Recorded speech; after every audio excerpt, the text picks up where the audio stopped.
The advent of extreme sports provides the latest form of hair-raising competition, but athletes pushing the envelope is nothing new. Roman chariot racing offered plenty of thrills and spills in front of frenzied fans at the Circus Maximus. Elsewhere, in ancient Mesoamerican civilizations, a ball game resulted in players being sacrificed to the gods. In that spirit, the perils of play are found in a wide variety of contests worldwide involving awe-inspiring courage and skill, and sometimes even death.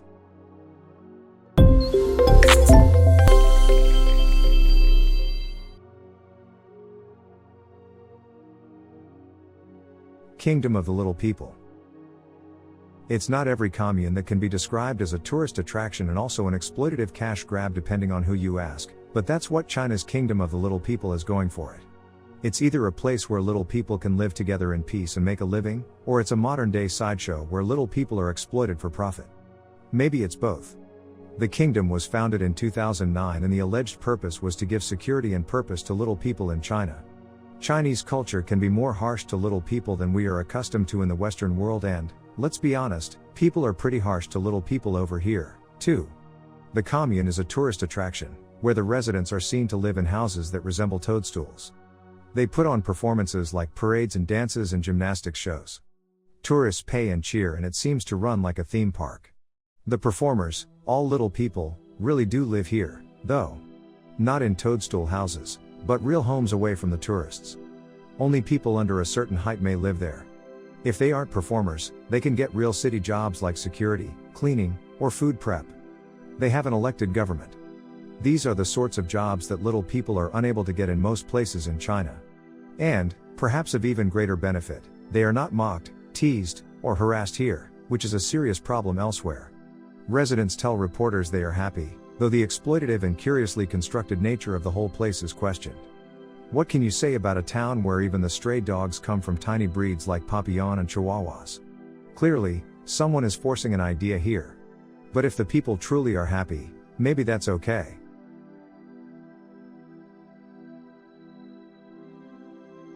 The Oneida Community. If you have ever heard of Oneida Silverware, you may be surprised to learn of the polyamorous commune that started the company that gives quality, affordable silverware to the masses. Silver-plated and in a velvety box, Oneida Flatware has been around for decades.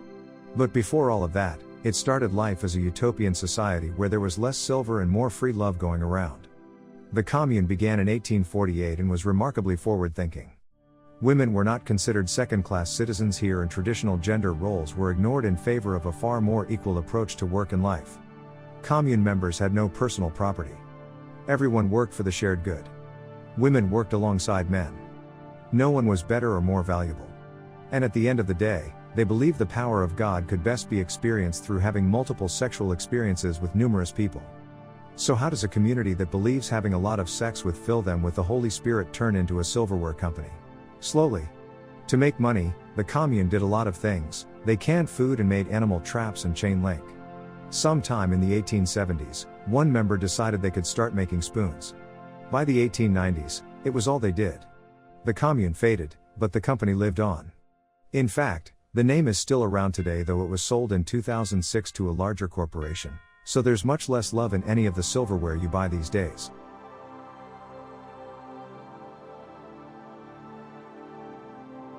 The Garden of Eden. There's a fine line between commune and cult, and sometimes one can quickly become the other.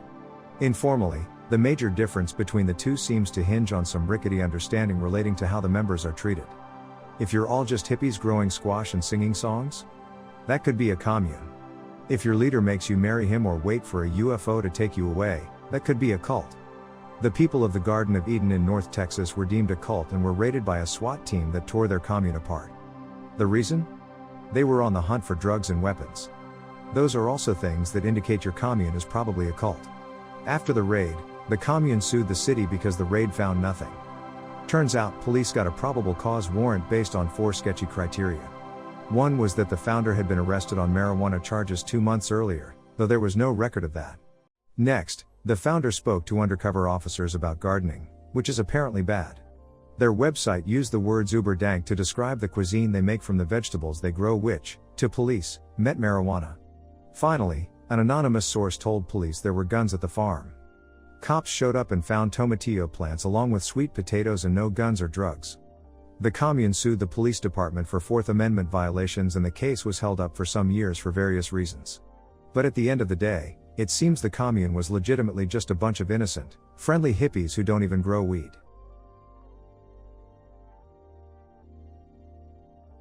Black Bear Ranch.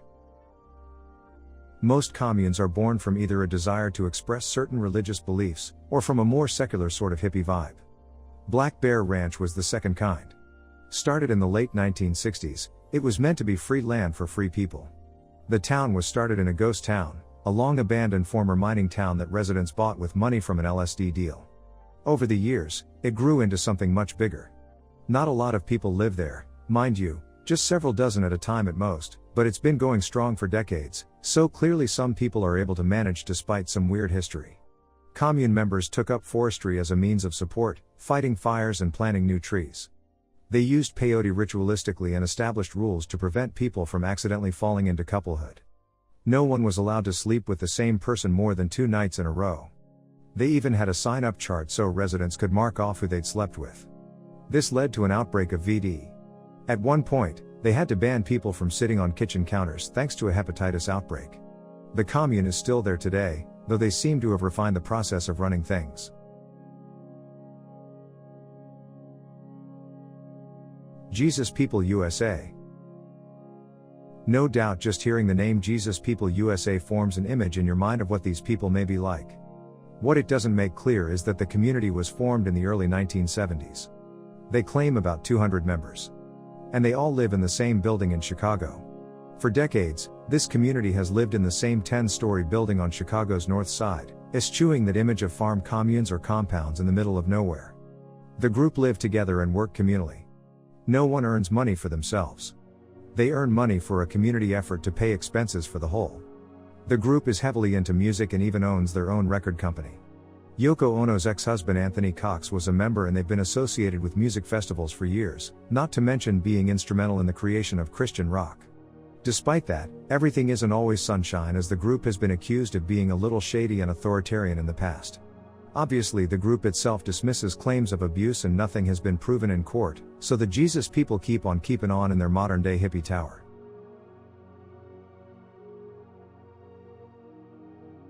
The Federation of Damanhur. Founded in Italy back in 1975, the Federation of Damanhur is a commune of people linked sort of by religious belief but more by spiritual beliefs and ideals. For instance, they believe there are humanoids on other planets, and we can communicate with them through meditation.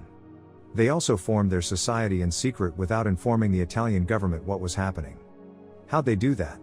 Well, according to one member, when they were doing loud work like excavating a mountain, they put on records to cover the noise. On a more practical level, 800 members live on site, and there are other communes in other locations. Members don't have to live on site, and there are levels of involvement people can choose to partake. Members live communally with up to 20 people in a house and reflect on humanity, spirituality, the universe and everything in between.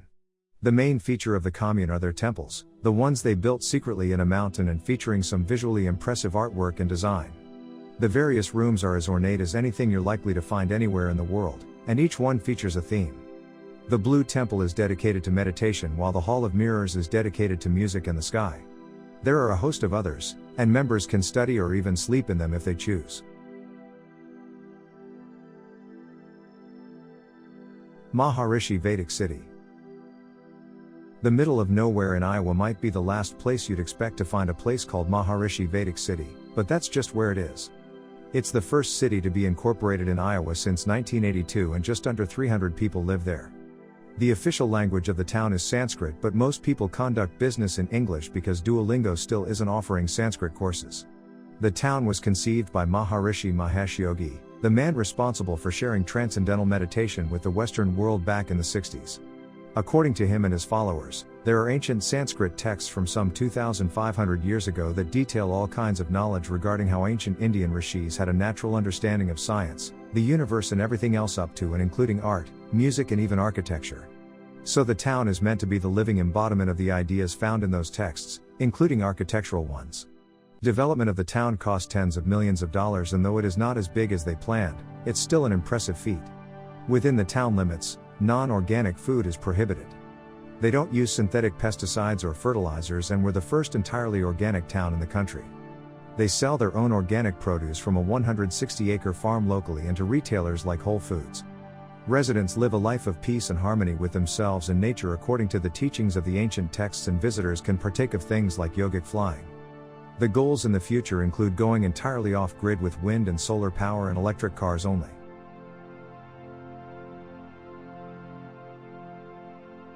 Whittier, Alaska. Similar to the Jesus people in a practical, if not spiritual sense, is the town of Whittier, Alaska. This community seems less like an intentional community in the sense of most communes and more like a necessary one.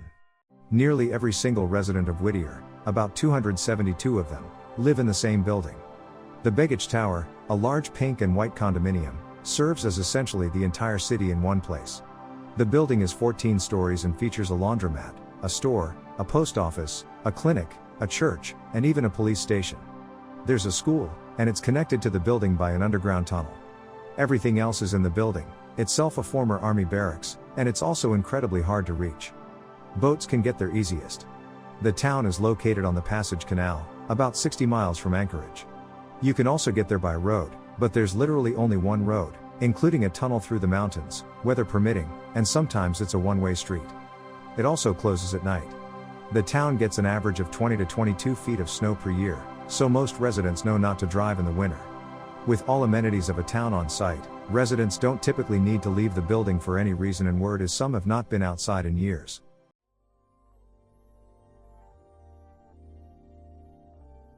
Freetown, Christiania. Located in the heart of the Danish city of Copenhagen, Freetown, Christiania, or just Christiania, is a commune that basically stole an abandoned army base and called it home. You've heard that it can be hard to remove squatters if they show up on a property in America. Well, it seems even worse in Denmark. These squatters showed up in 1971 and haven't left. For many years, the commune operated as though it were an independent country smack in the middle of the city. They didn't even technically observe the laws of Denmark, and government officials in Copenhagen let this go on for so long it seemed to get well out of hand. The commune freely sold marijuana for years while police pretended not to notice, but they finally cracked down on that in 2004. By 2010, the commune agreed to adhere to Danish law if they wanted to stay where they were. That said, weed is still available here and there and the police conduct raids now and then. Other residents want it gone because of the violence the drug trade brings. These are Danish hippies, after all. The original commune was started by artists and drifters who chose to take over the massive but unused military base that had been constructed all the way back in 1617. It last saw use in World War II and had been empty since the 1950s. Locals finally stormed the gates and broke in, setting up shop in the 71. They created their own currency and lived relatively freely for years, making art and getting high. There is a vibrant tourist trade with plenty of souvenir shops and restaurants to visit. Violence, hard drugs and stealing are all prohibited. Photography used to be, but that's lightened up in recent years, though it's still polite to ask.